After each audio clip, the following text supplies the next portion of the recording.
Hello children, let's come back to our maths class. In the previous class, we were dealing with sums from exercise 2.8 which were based on taking the numbers into scientific notation and also changing the numbers into decimal forms. And we have simplified some of the sums also. So from exercise 2.8, only one sum is left. Okay children? That is from question number 5. The last subpart is left for completing as a classwork. So I want you people to get ready with your classwork. Take down your classwork, children. Take down your classwork. Write down today's date and day. Write down today's date and day. And you can continue with your classwork. You can just write down the fourth subpart. That's 8.41 into 10 raised to 4 divided by 4.3 into 10 raised to 5. So question number 5. Simplify subpart 4. This is from exercise 2.8. Here are the question. We have already completed two sums. Because I have completed the first subpart and I have told you to complete two sums as homework. Okay, children? So only one sum was left out. Let's complete that sum. Here are the question. It's 8.41 into 10 raised to 4 divided by 4.3 into 10 raised to 5. 8.41 into 10 raised to 4 divided by 4.3 into 10 raised to 5.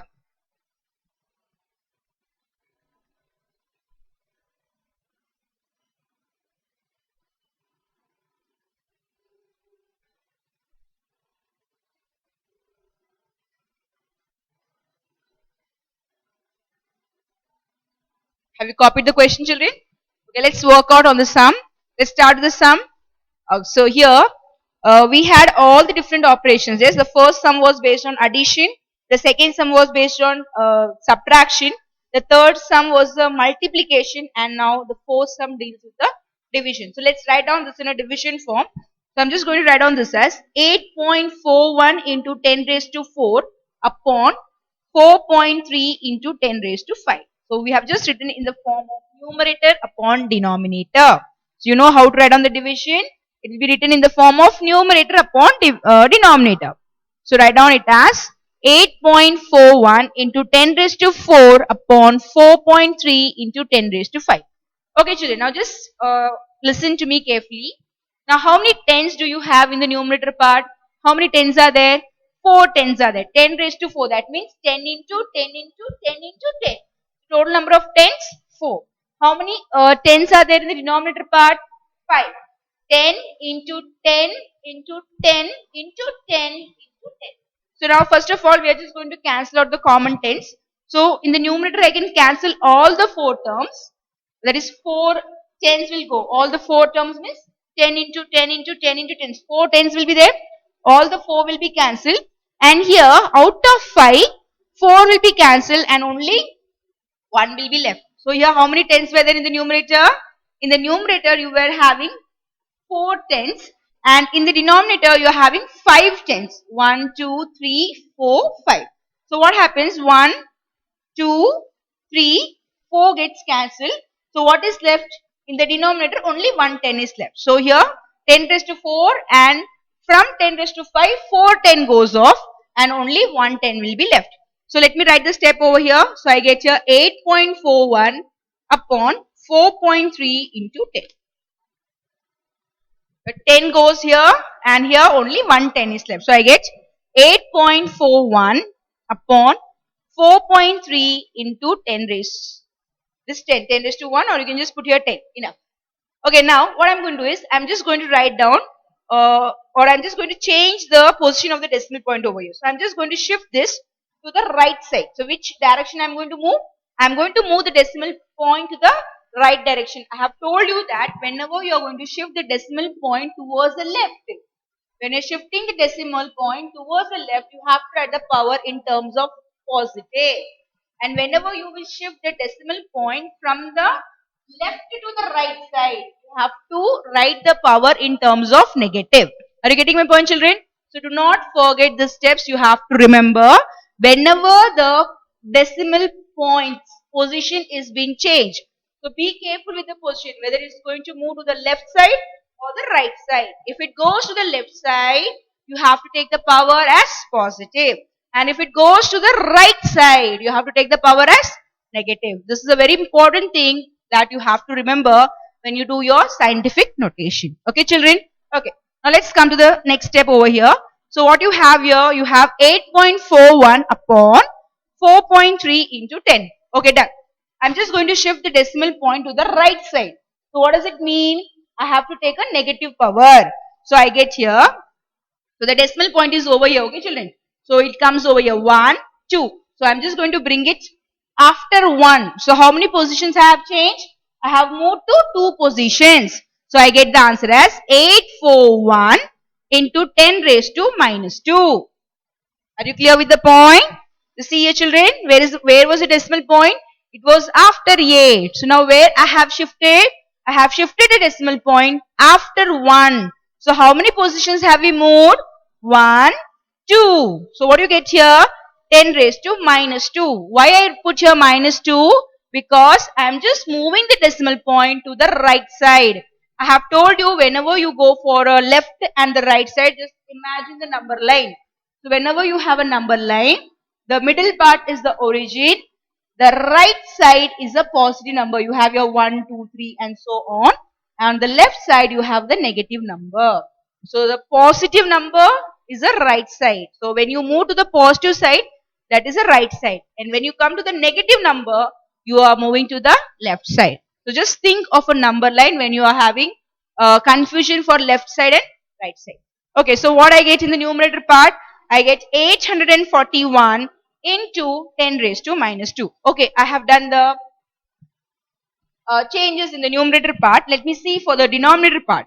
So what I have here, 4.3 into 10. Okay, I don't want the decimal point after 4. I want the decimal point after 3. So again, I'm just going to shift the decimal position. So I'm just going to shift the decimal position from here to here. So I get here 43. So what happens here? 43. How many places have you shifted the decimal point? Only one place, because only 2-digit number. So it was after 4. Now we are shifting to which position? After 3. So it is being shifted to one position to the right. So it is being shifted to the right. So you have to take the power as negative. So what I get over here? I get 43 into 10 raised to minus 1 into 10. This 10 is already present here. So I have taken the 10 that was already present in the denominator. So what do I get? I get 841 into 10 raised to minus 2 upon 43 into 10 raised to minus 1 into 10. Okay, children. Now let's simplify it further. Let's see what we get over here.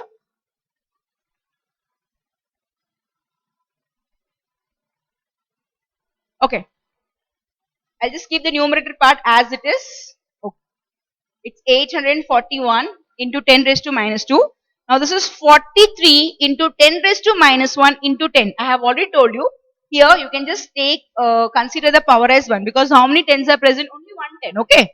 So what is the power you can consider as? You can take the power as 1. So I get 43 into 10 raised to minus 1 into 10 raised to 1.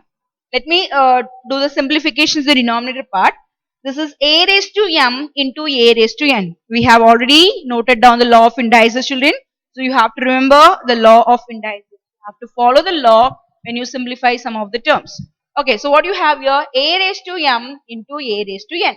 So what is the formula for a raised to m into a raised to n? It's a raised to m plus n. What is the formula for a raised to m into a raised to n? A raised to m plus n. Okay. So what is a here? I'll write on this terms over here. It's 10 raised to minus 1 into 10 raised to 1. So what is a, children? Just see what is the value for a? A is 10. A 10, 10. So we have same a. So what is a? It's 10. Okay, written here 10. What is m? M is minus 1. Okay, done. What is n? It's plus 1. Okay. So what I get here? 10 raised to minus 1 plus 1. Minus plus minus. So 1 minus 1, 0. So I get the answer as 10 raised to 0. We know one more identity or one more law of indices, that a raised to 0 is 1. What is the law of indices? A raised to 0 is 1. Already we have used this law in our first lesson. Yes, children? So a raised to 0 is 1. Anything raised to 0 gives you the answer 1. So 10 raised to 0 will give you the answer 1. So what is the value for 10 raised to minus 1 into 10 raised to 1? The answer is 1. Why the answer is 1? Because when you add the power minus 1 plus 1, you get the answer 0. So anything raised to 0 will give you the answer 1. I want you people to take down this working part. I'll just do the working part on the right side. You just take down the working part, children. So 10 raised to minus 1 into 10 raised to 1 is equal to 10 raised to minus 1 plus 1. You can just write on the law here. A raised to m into a raised to n is equal to a raised to m plus n. So we have been using this law from our earlier classes. This is not a law that you are studying new this year. You have already done some sums problems based on this laws. So just add m and n. I get minus 1 plus 1. So minus 1 plus 1 gives you 0. So 10 raised to 0. So the answer is 1. So I'm just going to put this value as 1. I'm just going to replace 10 raised to minus 1 into 10 raised to 1 as 1. So I get here 43 into 1, and okay, let's have a step over here. So I get 841 into 10 raised to minus 2 upon 43. Anything multiplied by 1 gives you the same answer. So what is 43 into 1? 43 into 1 is 43. Still, we have to go with the sum. We have not completed our sum, children. Just stay on the steps. I want you people to show out the steps. So you should know how you get the steps, okay?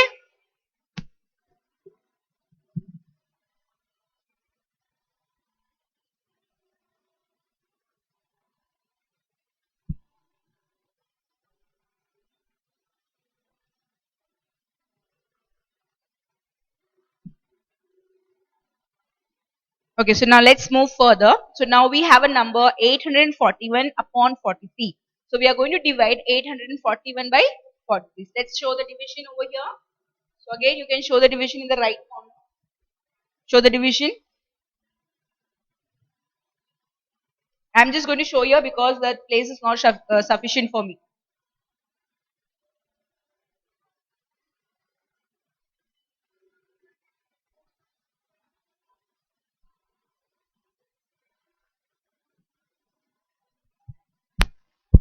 Okay, let's do the division over here. 43, you know that denominator number comes out and numerator goes in. So 43 and you have your 841. So let's go for the division. So 43 ones are 43, 43 twos are, it will be 86. So double of 43 is 86. So here the number is 84. So we cannot take 2 over here as a quotient part. Yes, children? You have to take your 1. So I'll put here 1, 43. So it's 1, it's 41. I get 41. So I'll take the next number down, that is 1 here. So I have to just find out whether 401, 411 is divisible by 43. So let me write the multiples of 43 first of all. I'll take some multiples. 43 8s are 24, 32, 34. Okay, so let me check for one more number. 9 3s are 27. 9 4s are 36, 38. So I get 387. So let me take down.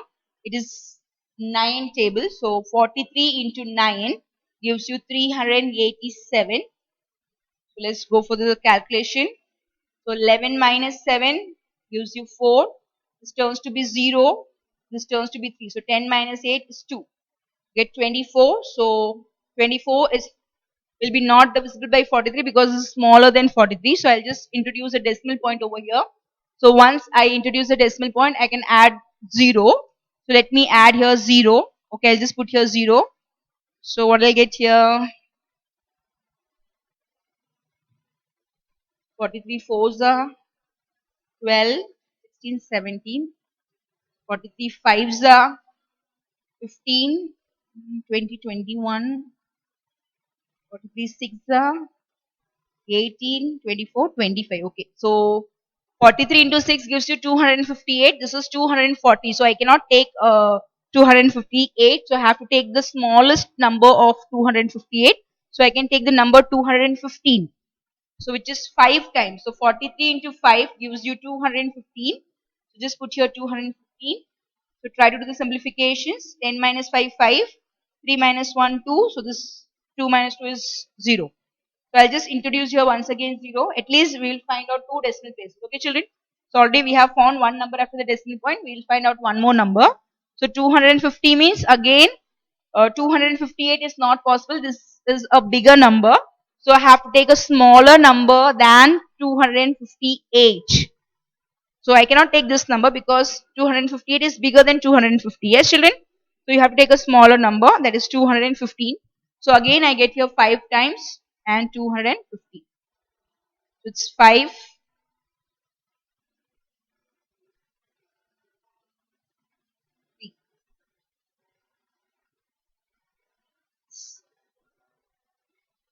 Okay, just we'll just stop over here.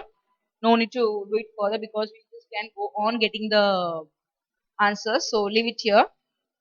So I have just taken two decimal places. I feel that is enough. Okay, children, because here they have not mentioned any particular places. So let's take only two places. Enough. So what I get, what is the answer for 841 upon 43? What is the answer for 841 upon 43? It is 19.55. What is the answer? It's 19.55. Just put here 19.55. And what is left here? 10 raised to minus 2. I hope you people are clear. We're just going slow, children. Very simple thing. You are just dividing by 43, and what you get? You get the quotient as 19.55. So I have just written down here 19.55. And what is left in the numerator? 10 raised to minus 2. Just put here 10 raised to minus 2.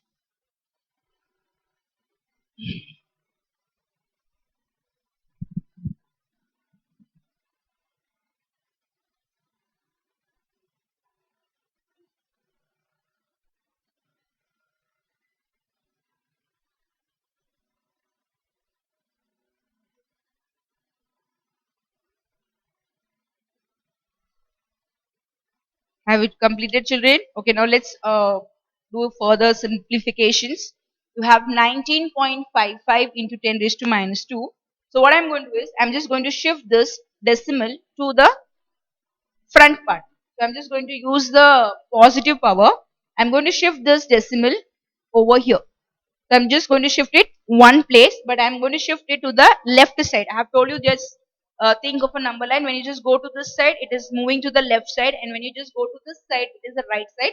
And when you go for the left side, you have to take a positive power, and when you go for the right side, you have to take a negative power. So here I am going to move the decimal point, that is after 9, for the position after 1.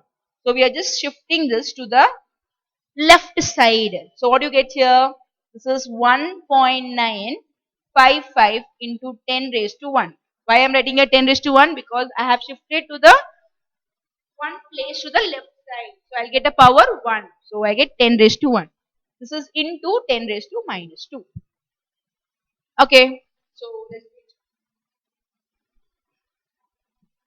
So let's simplify this part. 10 raised to 1 into 10 raised to minus 2. Again, you have to use this formula. A raised to m into a raised to n is equal to a raised to m plus n. So I'll just simplify over here. So 10 raised to 1 into 10 raised to minus 2 is equal to a raised to m plus n. So a m plus n. So what is m here? 1 plus n. But here we have minus 2. So just put here minus 2. So 10 raised to minus 1. Plus minus. You have 1 minus 2. So plus minus, you have to do minus. When you have plus into minus, you are going to do minus. Okay. Along with minus. So I get, when you do the subtraction, I get the answer as 1. So 2 minus 1 is 1. Okay, done. Now you have to see the sign of the bigger number. What is the bigger number over here? Which number is bigger? 2 is a bigger number. Okay, so what is the sign for 2? The sign for 2 is minus. What is the answer you get here? Minus 1. Clear, children? So you have the power as 10 raised to minus 1. So first of all, you have to just go for the calculation, whether you perform addition or subtraction. So you have a plus minus. So when you have plus minus, you are going to perform subtraction. Okay, done. So once you perform the operation, you have to go for the sign of an answer. So how to find out the sign of answer? You have to see the bigger number.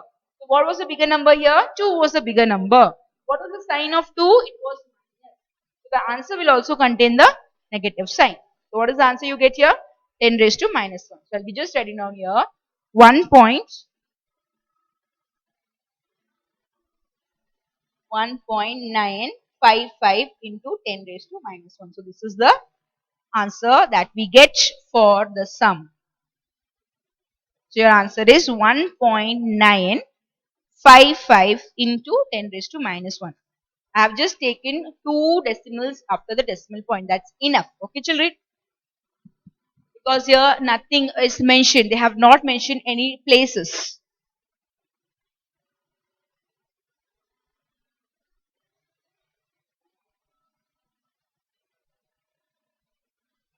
Okay, have you completed, children? Just state on the points.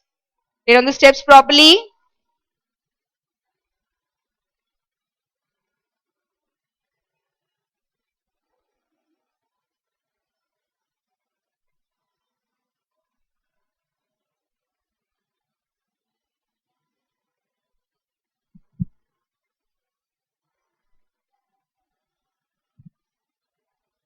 State on the working part also. You have to take the working part for 10 raised to 1 into 10 raised to minus 2 also. Just state on this working part also. This follows the same law of indices. Complete it soon, children. You have to present your answers very neatly. Do not just congest your answers. You know, children, you have to just give a proper spacing between two steps. There should be a proper spacing. If you are writing equal to sign, means the next equal to sign should be below the equal to sign. So the step should be one below the other. Okay, just do not write down in the way you wish. No. Every time there is a, whenever you express a sum, whenever you write any steps, be careful to continue below the steps, like one below the other. Okay, children, so that it looks neat and tidy. And this is the correct way of doing your sum. Always, this is the way of presenting your sum. You just cannot write down in the way of essay, like you write down in other subjects. No, we don't have that way of expressing our answers.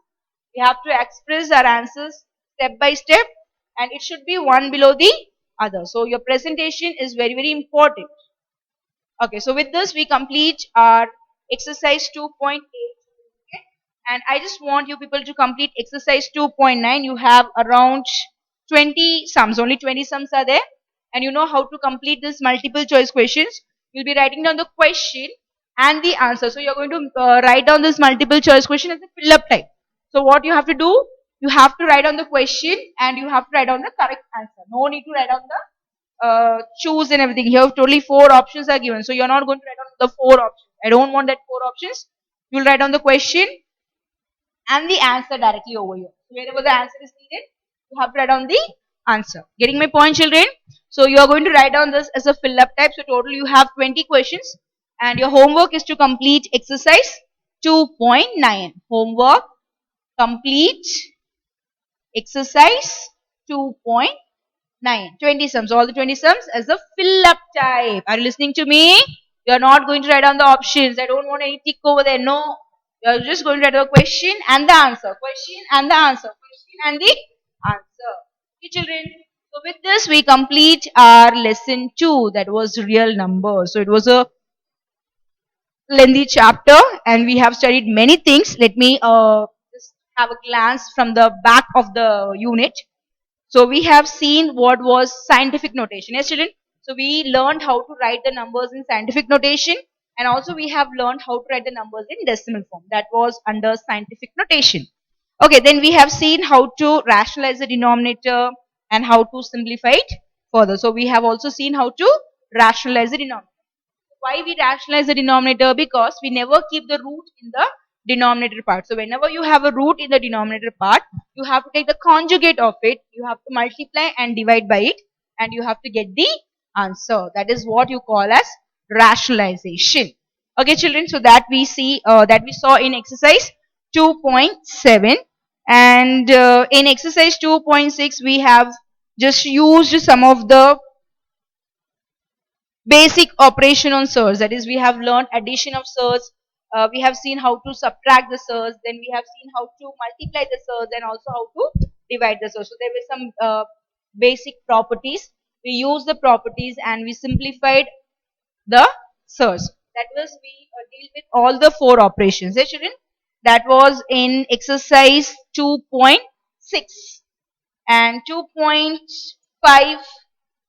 It covered the basic part of writing the number in the form of expressing the form of fractional index, finding the value, and so on. It was an easy exercise 2.5, and 2.4 was a very easy exercise. That is, you represent a particular number in the number line using the successive magnification method. I hope you people remember this. We just went on magnifying the number line and we got the required number plotted on the number line. So that was exercise 2.4. And in exercise 2.3, we just dealt with irrational numbers. And exercise 2.2, we dealt with rational numbers. So in 2.3, we have seen about irrational, and 2.2 we saw for rational numbers, and 2.1 was a simple exercise which was based again on the rational numbers. Okay, children. So we have just covered many things in our unit 2, and you have learned many new topics in lesson number 2. So I just want you people to go through all the units, all the concepts again and again. If you have any confusion, it's your work. You have to just take a note. You have to just practice it again and again. Just see the sum twice. If you just see the step twice, automatically everything will be everything will strike into your mind. So you will be clear with the concept. Thing is, you people lack the habit of practicing. So just go on practicing, and you will be perfect in your sums. Okay, children. So we have just covered our lesson number 2, that was real numbers, and today we are just going to continue with a new topic, that is algebra. And again, this algebra is a very lengthy chapter, and we are going to learn many new things in this chapter. Okay, children, we will be learning many new methods, we'll be learning new terms, new concepts. So let's start with our new lesson, that is lesson number 3, algebra. I just want you people to take a new page, take down a new page, write down today's date, write down today's day, write down lesson number 3, give the topic name, that is algebra.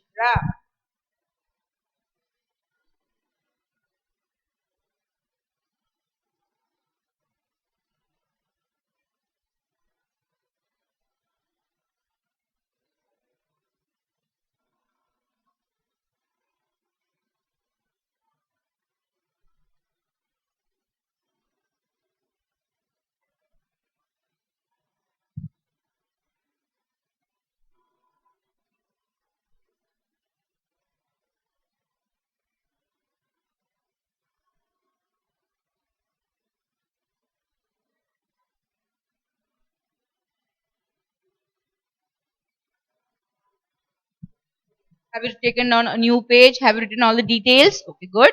So it was lesson number 3, algebra, and I have told you to write down today's date and day. Okay, before we start with the exercise, I'm just going to give you some points to remember, which will be helpful for you to understand the different terms and different concepts used in this particular lesson. So give the heading as points to remember. Give the heading points to remember. We'll be just writing down the points and I'll be explaining you the points also along with the example wherever it's possible.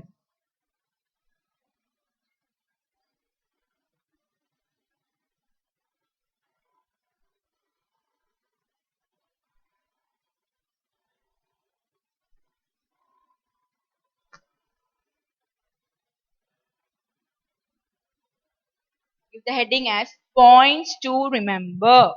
Shall we start, children? Okay. So I just want you people to come to page 80 of your maths textbook. You can refer page 80 from your maths textbook for the different points. Have you taken page 80 from your maths textbook, children? Okay, let's write on the first point. And on the first point, a variable. Can you see a pink color letter over there? Pink color line is given over there. That's our point number 1. A variable is a symbol which can have various numerical values. First point, A variable is a symbol which can have a variable is a symbol which can have various numerical values. Which can have various numerical values. So in simple term, I'll tell you what is the meaning of variable. The letters, okay, the letters, the alphabets are called as variables. Because we suppose I just have 4x, okay, something I say. So here x can take any value, okay? You can just go on changing the value of x. So this x, if you have 4x plus y something. So I can just go on changing the value for x and y. So this x and y are called as variables. It's you can just remember that variable means a letter. What is a variable? Variable is a letter. That means it can change. It can go on changing according to different values. I can just put, I can just substitute any value for it. Okay. So what about a variable? What is the meaning of variable? It goes on varying. Now what is the meaning of varying? Varying is it goes on changing. Like I'll give you an example for varying. Just talk about the temperature of a particular day. The temperature is not constant. Yes, children. It goes on changing. Just see the temperature of the morning. Yeah, it's like it's, be light sunny. The sun would have just started. The temperature would be different. At the middle of the day, the sun is on the top of your head and the day is hot. And when the sun starts heading down, what happens? The temperature goes down, and when you come to the night time, we have a normal, we have a cool temperature. So the temperature changes accordingly. So same way, variable means what? Variable means changing. What is the meaning of varying? Varying means changing. So the variable will go on changing according to the different values. So that was what you call as variables. Remember, variable is a letter. Okay, so if suppose you have a equation, suppose I have 3x square plus 4y, okay, 4x plus 9. So what is the variable here? The variable is x. What is the letter used here? X. So the x is called as the variable. Are you clear with the first point, children? So what is the meaning of variable? Variable means which can go on changing according to the different value. So in simple term, just for your understanding purpose, just remember the letters are called as the variables. So what are variables?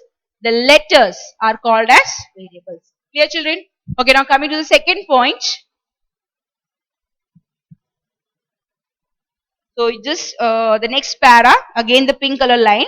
The constant is a symbol which has a fixed numeric value. The constant is a symbol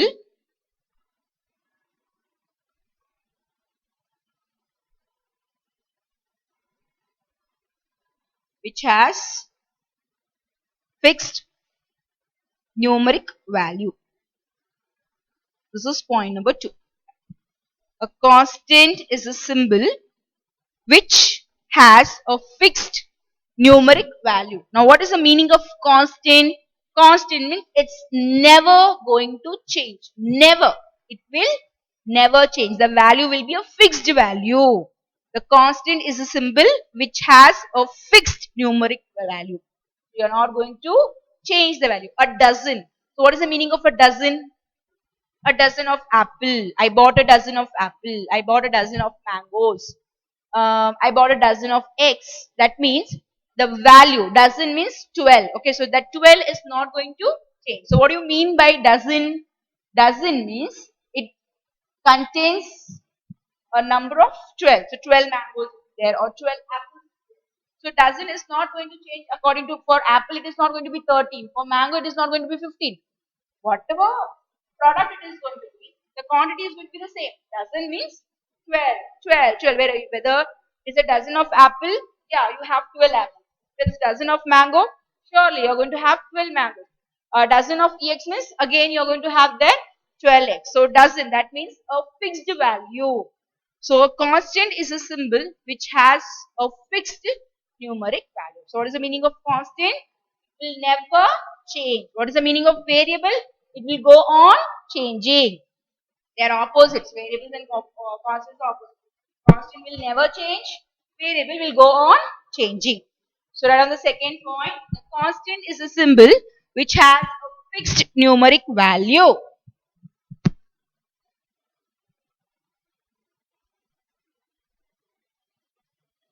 The constant is a symbol which has a fixed numeric value. Okay, children.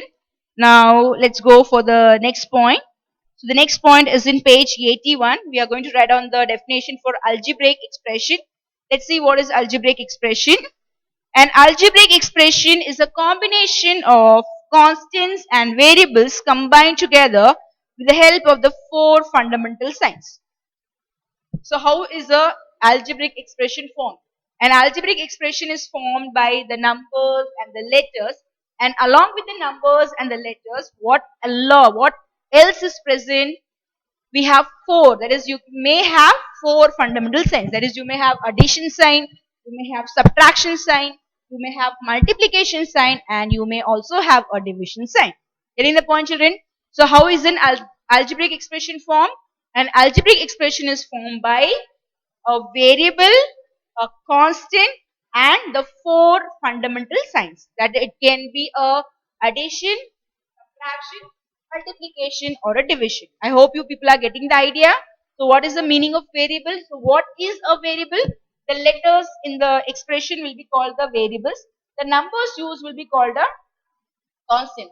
So constant will never change, and the variable can change according to the different value. It can take different values. Okay. So let's go for the third point.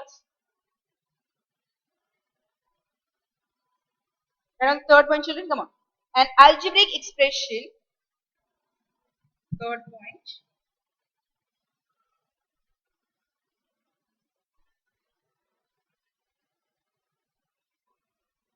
An algebraic expression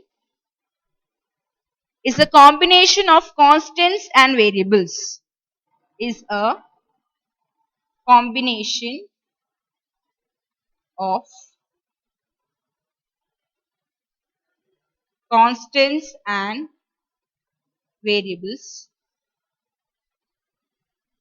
combined together with the help of the four fundamental signs. Combined together with the help of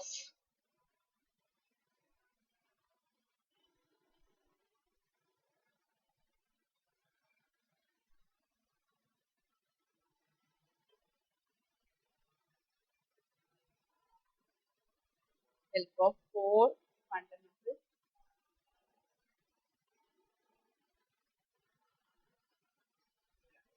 algebraic expression is a combination of constants and variables. You can underline algebraic expression over here. Combination of constants and variables combined together with the help of four fundamental signs. So this was the definition for algebraic expression. Coming to the next point, the next one is coefficient. Right on the head. Okay, just write down here. Any part of a term, any part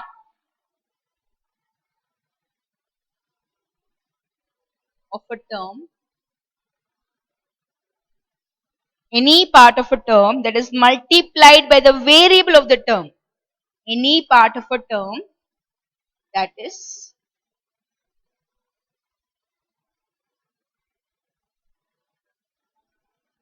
multiplied by the variable of the term,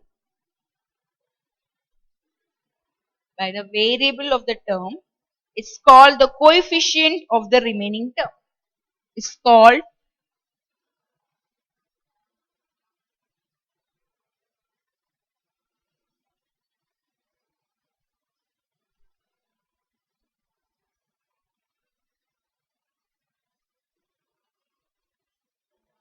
underline coefficient. Coefficient. How to read? Coefficient. Coefficient. Okay, children, coefficient. Coefficient. Okay. So what is the definition for coefficient? Any part of a term that is multiplied by the variable of a term is called the coefficient of the remaining term. By looking at the definition, it's confused. I know that it will be a confused because by the definition it's very difficult to understand a particular concept. So I'll just give you an example. So by looking at the example, you people will be getting an idea what is the meaning of coefficient. Okay, children. So we'll be having an example over here. Just write on the definition. I'll give you some examples for this. Any part of a term that is multiplied by the variable of the term is called the coefficient of the remaining term.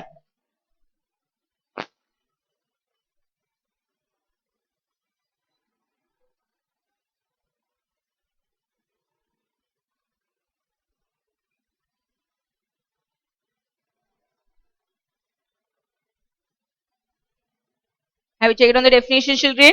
Okay, let's give some examples for this so that you will be clear with the term coefficient. So I just give you points so that you people will be able to understand the different terms used here. So you have to know what is variable, you have to know what is constant, what is a variable. Without knowing the definition, you people cannot just go to the exercise directly. So let's understand about coefficient. Let's learn in detail about coefficient. I'm just going to give you some examples for it. Okay, suppose I have a algebraic expression over here. See, I'm just using the term algebraic expression. Suppose I have your first one, 3x cube plus 8x square plus 9x minus 10. So I have taken an algebraic expression. Now what is the meaning of algebraic expression? Algebraic expression consists of, what is that?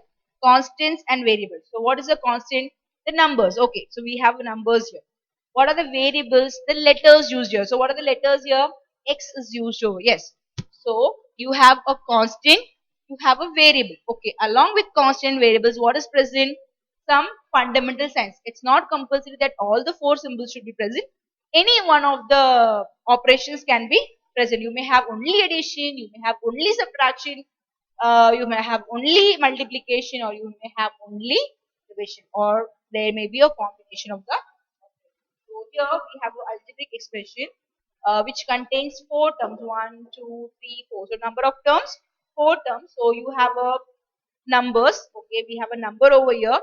We have a variable over here. What is the variable used here? X is a variable used over here.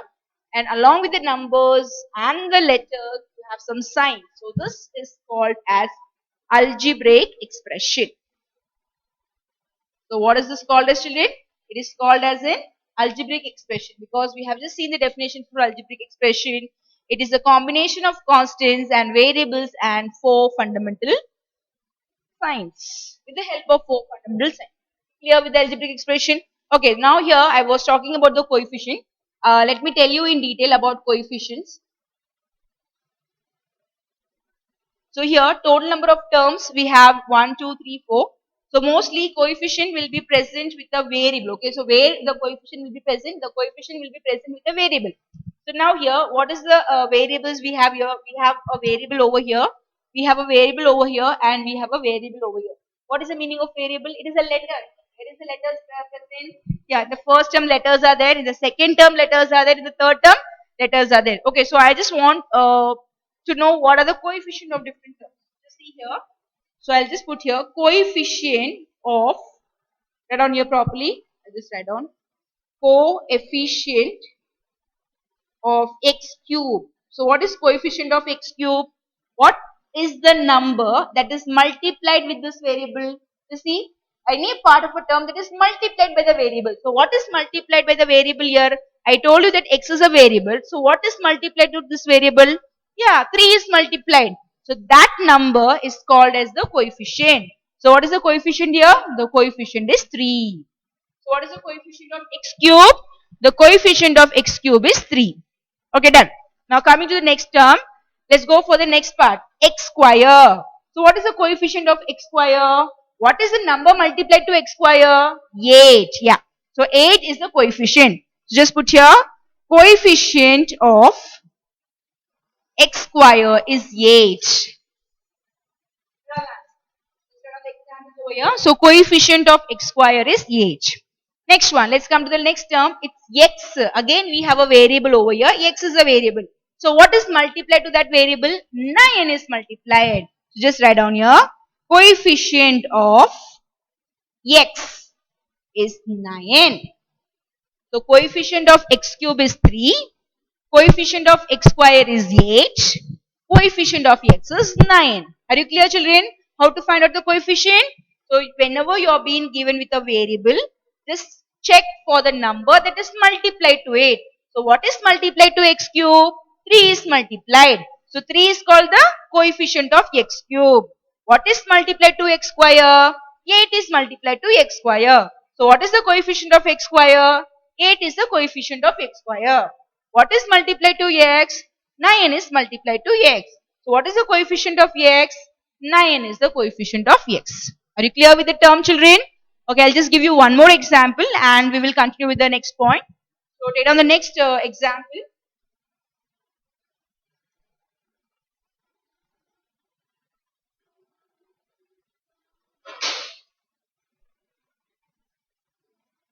Eight x is to 5 square.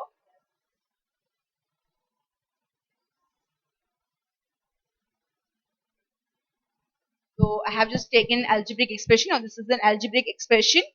We have a letter, we have a number, we have some of the signs. Okay, here we have addition and subtraction. Both the signs are used here. Okay, let me find out the coefficient of the algebraic expression. So first of all, I'm going to find out the coefficient of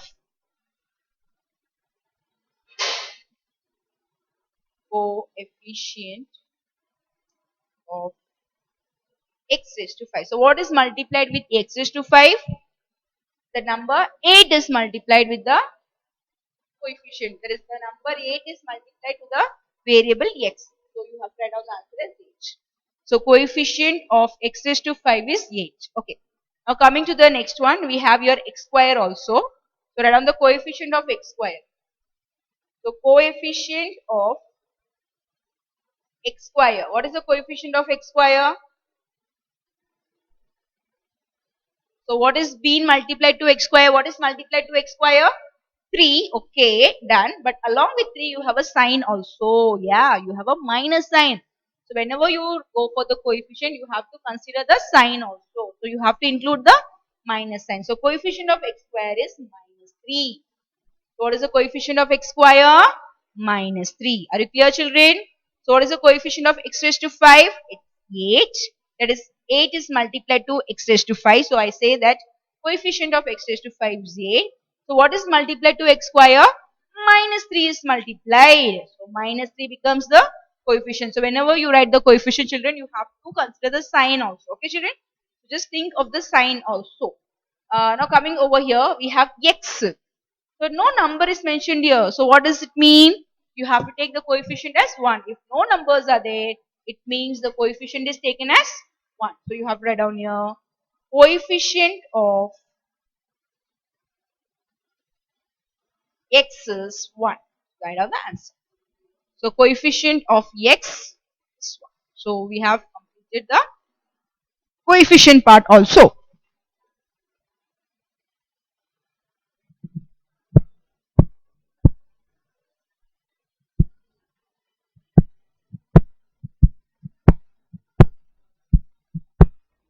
Are you clear with this step, children? So coefficient part was done.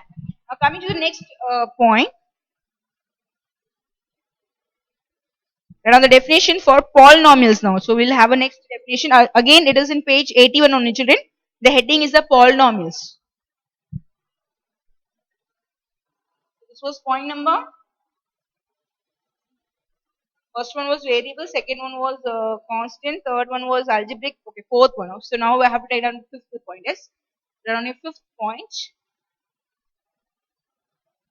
A polynomial is an arithmetic expression consisting of variables and constants that involves four fundamental arithmetic operations and non-negative integer exponents of variables. I'll explain you the definition, children. I'll be explaining you this with an example so that you will be clear with the idea of what is a polynomial. This is a very important thing that you should know. The definition for polynomial.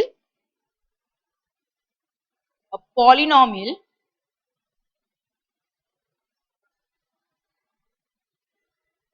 is an arithmetic expression. Polynomial is an arithmetic expression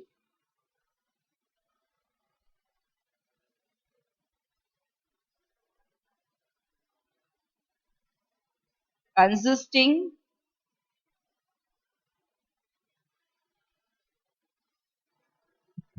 A polynomial is an arithmetic expression consisting of variables and constants, variables and constants that involves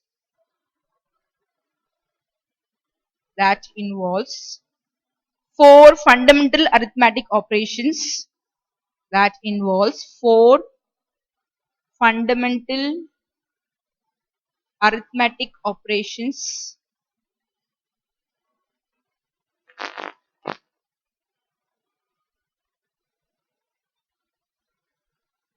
that involves four fundamental arithmetic operations and non-negative integer exponents of variables, and non-negative integer exponents of. Let's take on the definition. I'll just explain to you with the help of an example. So if I just give you some examples, you'll have a clear idea of what is a polynomial. Let's read the definition for polynomial. What is a polynomial? A polynomial is an arithmetic expression. Okay, it is the expression. Arithmetic expression means it deals with the different, it involves different expressions. Arithmetic means like addition, subtraction, multiplication and division. So, okay. So, a polynomial is an arithmetic operation consisting of variables and constants. So, what will be present in an expression? You will have a letters, you will have a numbers, okay. That involves four fundamental arithmetic operations. So, I have told you already, this expression is called as arithmetic operations because here you will be dealing with different arithmetic operations. What are the four fundamental arithmetic operations in our mathematics? It's addition, subtraction, multiplication and division. These are the basic four fundamental arithmetic operations. So it will be involving this four fundamental and non-negative integer exponents of variables. Now what is the meaning of non-negative integer? What is the meaning of non-negative? Non-negative means it should not be a negative number. Non-negative means it should be a positive. So how should be the power? Just see children, we have just taken some of the expressions, yes. So how is the power we have taken? We have just taken a positive power. So how should be the power? The power should be a positive power. You cannot take a negative power for a polynomial. You cannot take a negative power for a polynomial. That's what here it's mentioned. A non-negative power. A non-negative integer exponents. Yes. So exponent means power. What is the meaning of exponent? This is called the exponent. So what is the exponent here? 5 is the exponent. What is the exponent here? 2 is the exponent. The power is called as exponent. So how should be the power? The power should be a positive number. For a polynomial, you cannot take a negative power. How should be the power for a polynomial? For a polynomial, the power should be a positive number. So just see here, we have some conditions to be followed to check whether it is a polynomial. So for a polynomial, what are the things it contains? First of all, it will be having some constants. It will be having a variable and some of the arithmetic operations will be used. Maybe addition or maybe a subtraction or maybe a multiplication or maybe a division. Okay. Along with this, you also have to check for the power. So how should be the power? The power should be a non-negative. Now what is the meaning of non-negative? That means the power should be a positive number. You cannot take a negative power for a polynomial. There should be no negative number, only a positive number in the power part. Clear with the definition? Okay, I'll be just giving you some examples. Let's write down some of the examples.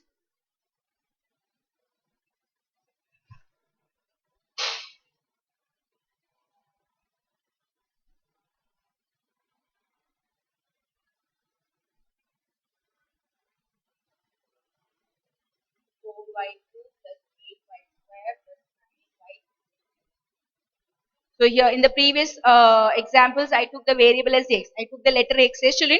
So here I am going to take the letter as y. That's all. Okay. So anyway, what is the letter used here? Y is the letter used here. So what is y called as? Y is called as the variable. The letters, the alphabets are called as variables. Yes. The numbers are called as constant. What is the meaning of variable? It may change. It may change according to the different value. What is a constant? It will never change. Okay, well, constants will never change. So you people have to remember the difference between a variable and a constant. Okay, children. So now, what is the thing here is you have to check whether this particular expression is a polynomial or not. I'm going to check whether this part or this expression is a polynomial or not. How I'm going to check? Okay, I'm just going to see whether everything is present over here. Variable. Do you have variable? Okay, done. Do you have numbers? Okay, done. Do you have some operations over here? Yes. Plus is there? Okay, plus is there. No problem. Done. And a non-negative power. Do you have all the positive power? Yeah, this is 3 positive. This is 2 positive, and here you have 1. No power means you should consider it as you have a positive power. So all the powers are what you can say. Yes, this is a nil. Here is a polynomial.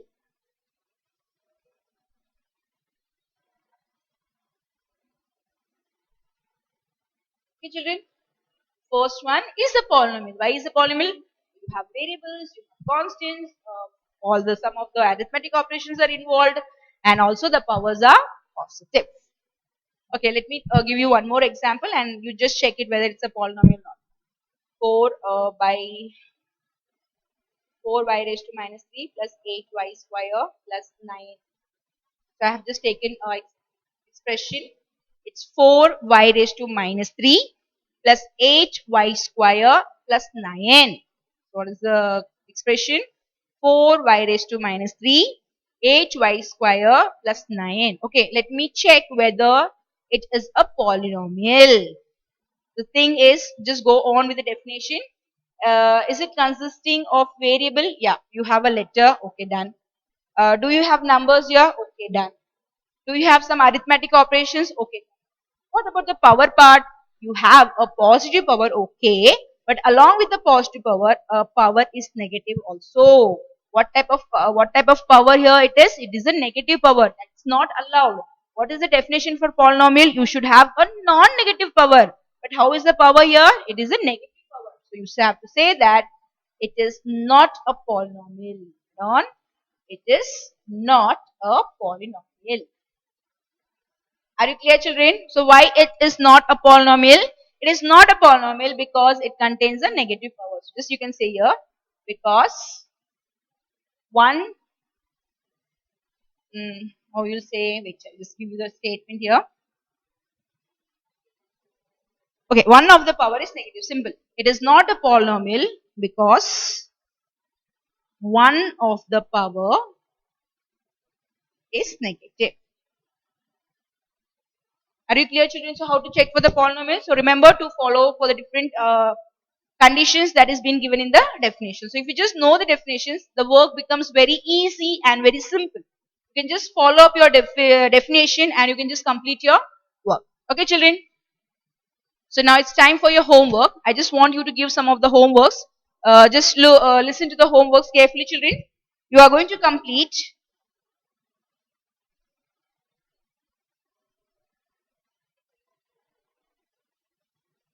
Okay, come to page 82. Your homework. I'll just tell you what is the homework for you. Have you taken on the definition, children? Okay, I'll just rub this.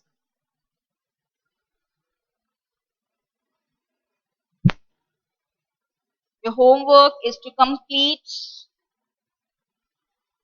a table is given in page number 82. Just come to page 82. You have a table there to check whether it is a polynomial or not a polynomial. Just can you see that, children? So you have around 8 sums over there. Senior number, given expression, polynomial or not a polynomial. Just can you see that? You just refer you page 82. I'll